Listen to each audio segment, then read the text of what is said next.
Okay, next up, let me make sure I have the right names this time. Yeah. Um, I so did. a launch build for Gen Z. I'm curious to hear about this one, right? Talking about stories, a Starry success story. So we have Yasmin Grant, head of communications and advertising for Starry PepsiCo, and Barron Gira, the VP of Midwest Sales for Volta. So thank you so much, guys. Thank you. Thank you. So I don't want to waste this opportunity to, or I'd be remiss if I didn't thank Brand Innovators for the dinner last night, right? I mean, the opportunity to interact, but anytime Chateaubriand shows up on my dinner plate, I'm pretty happy. And it's not often. Um, so we heard yesterday from Yasmin about Gen Z, right? We're going to continue to hear about that today. But the star of the show is the brand Starry. Is everybody familiar with Starry? I don't want to put you on the spot. Who's not? I'm putting you on the spot. So we're gonna hear a lot about it today. We're gonna. Yeah, she's got some show and tell teed up and everything. So it's a kind of cool rollout and brand. However, let's first learn about you. All right. So she just celebrated a milestone at Pepsi last month, 10 years.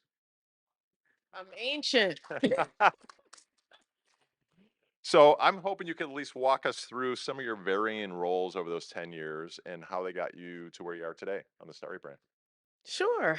Um, I say one of the reasons that I've stayed at Pepsi so long is because, look, the benefit of being at a huge company is there are a ton of different experiences that you can have. And we are clearly in the business of brands. We have $22 billion brands. And so in 10 years, I've spent time in food service, on the innovation side. I don't know if you've heard of Stubborn Soda, but that is our craft soda brand. I actually did all the development work on that. I spent time on our energy business, which we've significantly increased the focus on energy over the past couple of years. Came back to food service, headed up our customer marketing team for the restaurant business. So I had customers like Jersey Mike subs, Firehouse subs, but a portfolio of about 18 accounts where we were looking for that intersection point between what we want to do with our brands and what the customer wants to do. And then later, spent time on our Hispanic team as part of our broader multicultural group. And I led our flavors business that included brands from home, apple soda, named Manzanita Soul, if anyone's into apple soda. But very popular in Latin American countries, and our Hispanic Pepsi innovation. And then a year ago, I was asked to join the Starry team. And at that point in time, it was, hey, we've got this, awesome lemon lime innovation, and we need to figure out how to bring it to market. And I was like, oh, okay, this feels like a meaty challenge. And a year plus later, now it's Starry. So I have had quite a journey at PepsiCo, and I think all of those different experiences have really prepared me for Starry because Starry is innovation, it's comms and advertising, it's commercial, the whole go to market, it's everything. It's about being disruptive and a real business challenge. So I think all of those different experiences really comes to life here. Thank you. Clearly equipped for the role. So let's start talking about Starry. Tell us how it became a reality within the halls of Pepsi. What is it? What's the brand? We know it's targeted somewhat to Gen Z, but who is the overall target audience? So again, Starry is crisp clear lemon lime soda. It is our lemon lime soda in the portfolio. Um, it's also very permissible. It's caffeine free. It's clear. And so that means something to consumers. There are a lot of consumers that are looking for options that have a little bit more of a healthier halo. The impetus was really this, like, just to put it on the table, lemon lime category is huge. It's 3 billion. And lemon lime has continued to grow year over year. I mean, pretty strong growth, especially in the past couple of years since 2019. So there's a huge business opportunity from that standpoint. When you also look at the consumers that over index on lemon lime, it's Gen Z, but it's also millennials, right? And again, as I mentioned, it's permissible. So it's something that like moms feel comfortable giving their kids when they go to food service. So you take all of those things in and you say, well, there really only has been one player in lemon lime for some time. And I think it's time to shake things up. Right? And then kind of going back to some of the things I was saying yesterday about Gen Z and what they're looking for, they're looking for a little bit of a ray of sunshine, some optimism, some hope in what feels like oftentimes a crazy dim world. And so that represented a real opportunity to build a brand from scratch that not only delivered from a product standpoint on what they were looking for, but also emotionally, right? Something that really tapped into their mindset, and how they feel about the world and the things that filled them up. And so that became Starry. I think we have a commercial at this point, possibly. I think, are we up for a commercial? Okay, let's do it. Oh, that's right. It's on me. Oh no, not this one. Uh-oh. Hold on. How do we get back to the First one. this one? That one. There we go. Okay.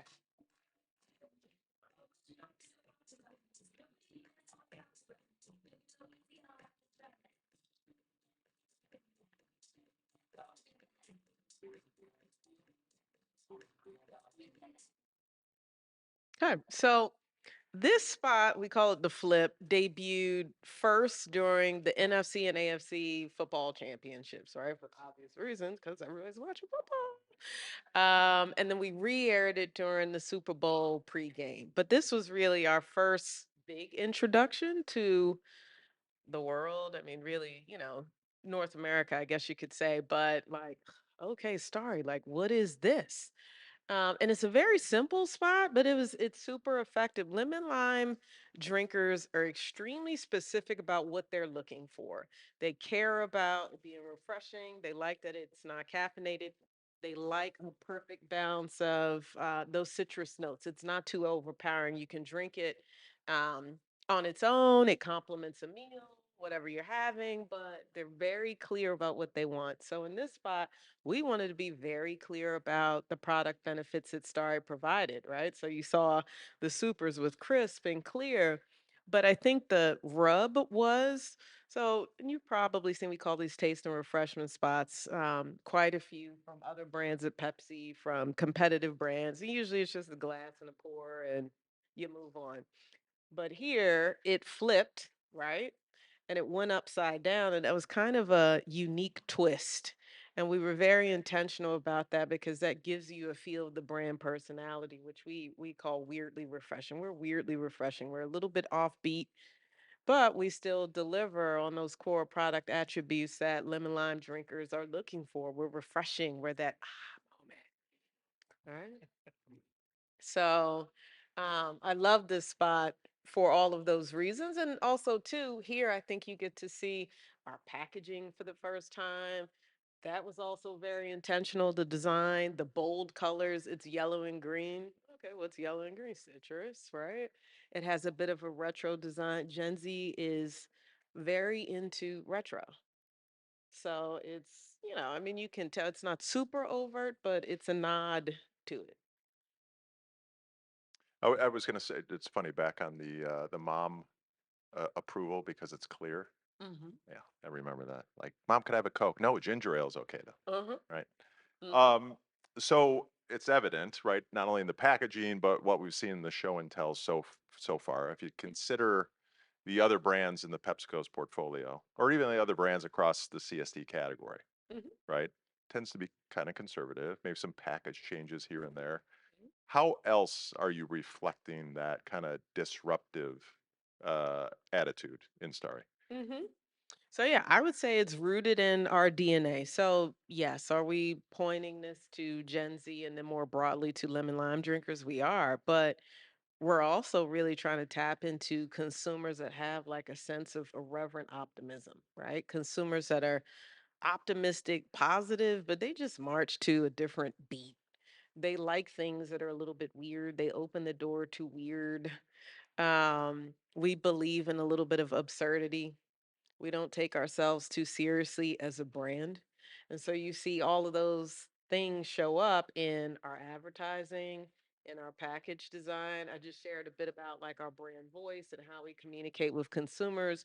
We have another distinctive brand asset that you will see in a moment, but that really, really embodies the spirit of a lot of those things that I was just talking about. So I think it really comes back to, again, how can we be disruptive? How can we speak to the moment and really tap into what I think consumers are, they're looking for fun, right? They want something different. They want a reason to pay attention. And so in a very very established category, you're going to have to shake things up. Love it. Is that cue number 2, I believe? Let's do it.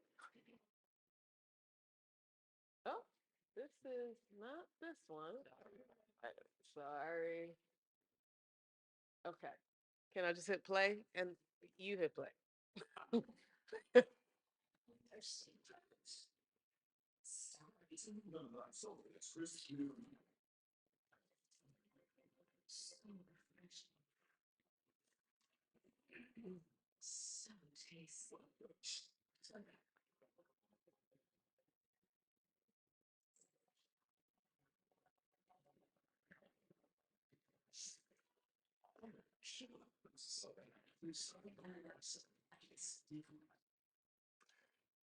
So you may have seen this, and this is running incessantly right now during the NBA playoffs. You see the NBA marks down there. Okay, so we are the official soft drink of the NBA.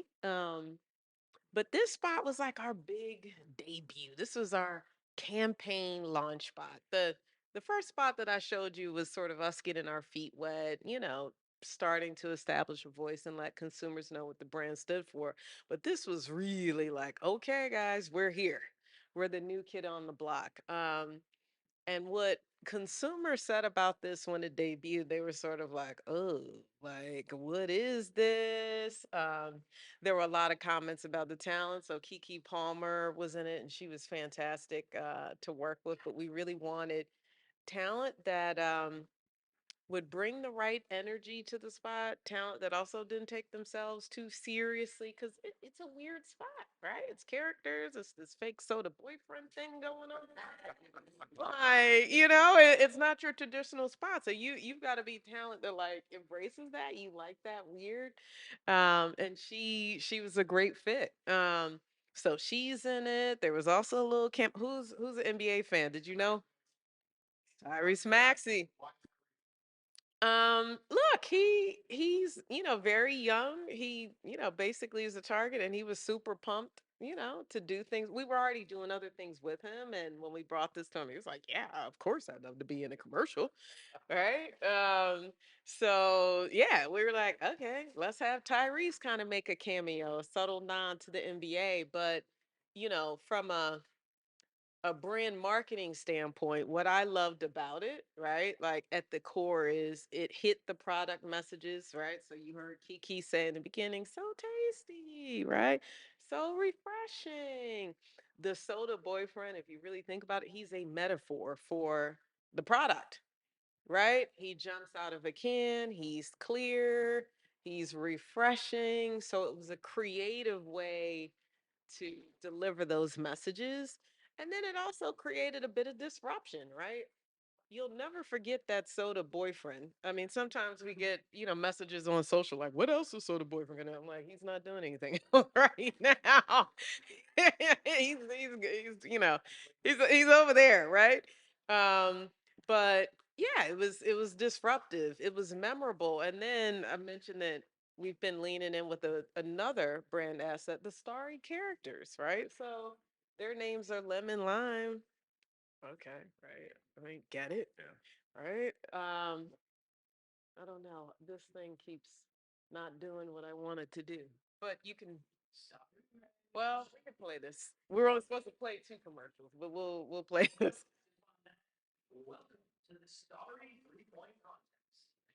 And technically, this wasn't even really commercial; it was a lead-in because the Kiki spot debuted during NBA All Star Weekend, and we are the official sponsor of the three-point competition. So this was again a creative way for us to build equity with the NBA audience. So it created this animated spot with the characters, and they jump up and chest bump and do some fun things. But yeah, it was again, we've got this great partner and asset in the NBA. NBA is number one sports league for Gen Z. It's multicultural. There's a lot of overlap in terms of our target and what we're trying to do. It made sense to make that the moment, debut our spot. We had a really strong on the ground presence at NBA All Star, both in the NBA's consumer activation space around town. We had tons of out of home. It was on taxi toppers. I mean, it was like everywhere, so that you see it and you're like, oh, okay, Starry. So, and again, the Kiki spot has been running all season long, and you'll see it, throughout the end of the NBA Finals. But a great visibility platform for us. Cool. So if you haven't noticed, I'm not Gen Z. Okay. Really? Yeah, I may look it. Um, and I knew about Starry because your affiliation with the NBA, right? So it's working. You'll take a customer, right? Even if it's not Gen Z. So with your Gen Z focus, touching on a little bit what you talked about yesterday, and also leaning on, let's say, your tried and true tactics over the 10 years you worked at Pepsi. How are you then over-indexing going after that Gen Z audience compared to something like the NBA? Well, I mean, again, the NBA resonates strongly with our audience. So really, it's sort of one and the same. NBA is one aspect of the marketing plan, right? Then obviously it's social. So I talked a little bit about this yesterday, but there are certain platforms that Gen Z is on heavy, right? TikTok, YouTube, the content heavy platforms, like that is where they are. So we have a really big presence there. And again, sort of, going back to what we talked about a little bit yesterday too, making sure we have the right content on those platforms. So we have custom content. You'll see the characters on there. You'll see some of our talent. You'll see, sometimes taste and refresh type messages, but it's more creative, it's more engaging, more interesting in a way that speaks more to what Gen Z is looking for when they go on social media. Um, but as you saw with, the TV spot, clearly we're on broadcast, right? So it's really about the total mix of those things, right? Broadcast is high visibility, right? Because at the end of the day, I still need like somebody to buy it at Kroger. Right? Broadcast is mass awareness. Social is more targeted, more focused messaging for the right groups, right? And so, again, the variety of different social platforms. We've got a lot of sampling going on right now, national sampling tour in all markets. All of those things work collectively to get Starry out there and to get consumers trying the product. 2 minutes? Okay. So my last question is, you clearly have a lot of activity going in the marketplace. You have a lot of presence. How's it going?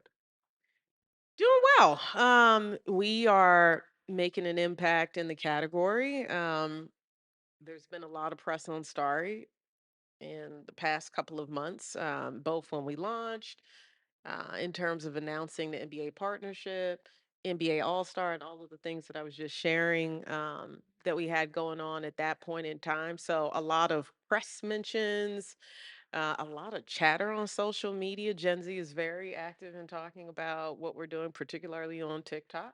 They're super engaged. And so we can look at those conversations and see um, that, it's exciting now, right? And Star is something that is in their consideration set. And we can also see that, product is moving, which means consumers are trying the product. So I would say, I mean, look, with any new brand, there's a lot of work to be done. And you've got to ensure that you have the right plans in place to sustain the momentum. So obviously we have, a very strong eye on, making sure that we continue to see the kinds of numbers that we want to see. But I'd say overall, it's been really, really um, positive launch that has exceeded our expectations. That's the bottom line. Time for one question? Or five? Sorry. Not going to ask you a question about pizza, but we had a great debate last night. My question is around all the competition and a portfolio the size of PepsiCo, and I think it's genius that you use the NBA as a platform. How hard was that to grab that when you got LeBron, other brands that want sort of that big megaphone and platform for your launch? I mean, hmm. It is spot right. What I can say is there was a lot of internal conversation because the partnership was previously with one of our other brands. But in light of what we were trying to accomplish, some of the things that I shared about the consumer that we're going after, the decision was made to transition it to Starry. And thus far, it's been working really hard for us.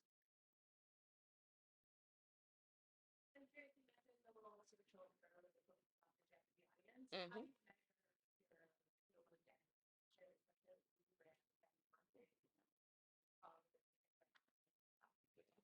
I mean, I think a lot of the metrics that you look at for a new brand or an established brand are really the same. We're looking at views, we're looking at engagement, we're looking at comments, which are pretty universal things.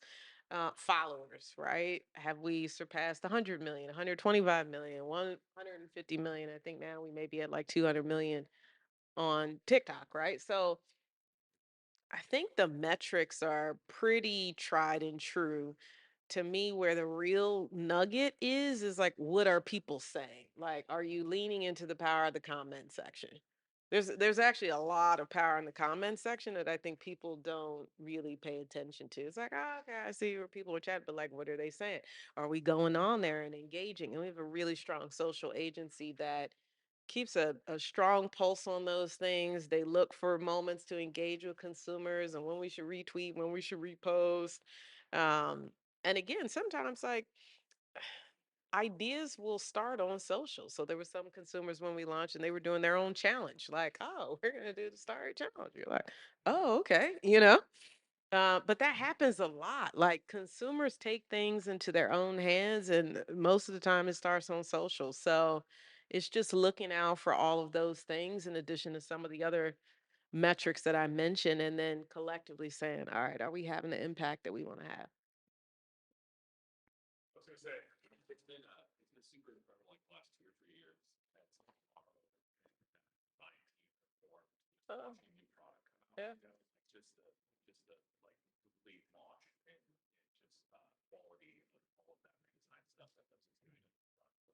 Did you tap into that team with this Starry stuff at all, or was that definitely? And I'm just curious how you work with that. I mean, what I'll say is obviously we have, you mentioned Moro, we have our own internal design team that was the lead on this, but we also had agency partners too Yeah. that we partner with. So on package design, I mentioned social, I mean, really on everything that went into the Starry launch. So yeah, we've gotten a lot of great feedback on the package design, from consumers, from the industry. Again, some of the things I talked about, how well it stands out, how well it connects to some of the category cues, like through the colors and all of those things. So yeah, I'm very pleased with where clearly we looked at probably 1,000 designs before we landed on this one, but I'm really happy where we landed. So You mentioned a little bit about the brands. yeah. I'm just curious about what's your thought process around creating a new brand and all that. It's this size versus maybe expand to other brands that you have into this. I mean, we explored some things with established brands over the past 5 to 10 years, right? And I think there were some things that worked, maybe some things that represented an opportunity. In this case, you know for all the reasons that I shared in the beginning, in terms of just the imperative around Lemon Lime right now, just how big of an opportunity is, and the rise of Gen Z, like them finally getting to a point where it's like, ooh, we really need to pay attention. We just felt like we needed to go in a different direction, and it was best to build a brand from scratch that could deliver on everything we felt like we needed to deliver on. With something like your NBA partnership, when you put music versus the public, what defines success for you? I mean, I will say we do look at equity metrics, right? That show overall what do consumers think of the brand? Do they notice that we have the NBA partnership? Is that meaningful to them? Those are the kinds of things that we do track. And so you look for positive association, right? Like, does it excite consumers? Does it help to move the needle on making Starry more of a brand that they love. Going back to what we were talking about on social, are consumers buzzing about it? So, like Tyrese Maxey in the ad, that was very intentional because we knew we had the NBA partnership, and that helps us to drive connectivity, right? So definitely, we're looking at all those different metrics to make sure that it's resonating in the way that we think it's going to resonate. And then, of course, looking at everything in totality and saying, like, do we feel like we've got the right plan for the brand? All right, it's a wrap. Thank you. Okay. Appreciate it.